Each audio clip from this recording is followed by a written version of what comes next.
Assalamualaikum. Okay, hari ni saya nak masak sup tulang Thai. So ini adalah bahan-bahannya. Stay tuned guys.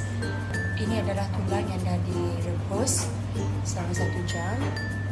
Masukkan bawang merah, bawang putih, halia, serai. Masukkan cili padi daun 50. Masukkan perencas sup siam. Ya Allah, saya lupa masuk 3 sekawan ni. Kita goreng di tepi ni ya. Masukkan tulang. Masukkan air rebusan tulang. Masukkan garam kasar. Berakan limau nipis. Masukkan ubi gentang.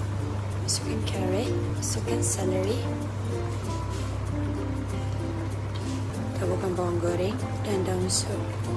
Sup tulang Thai is done.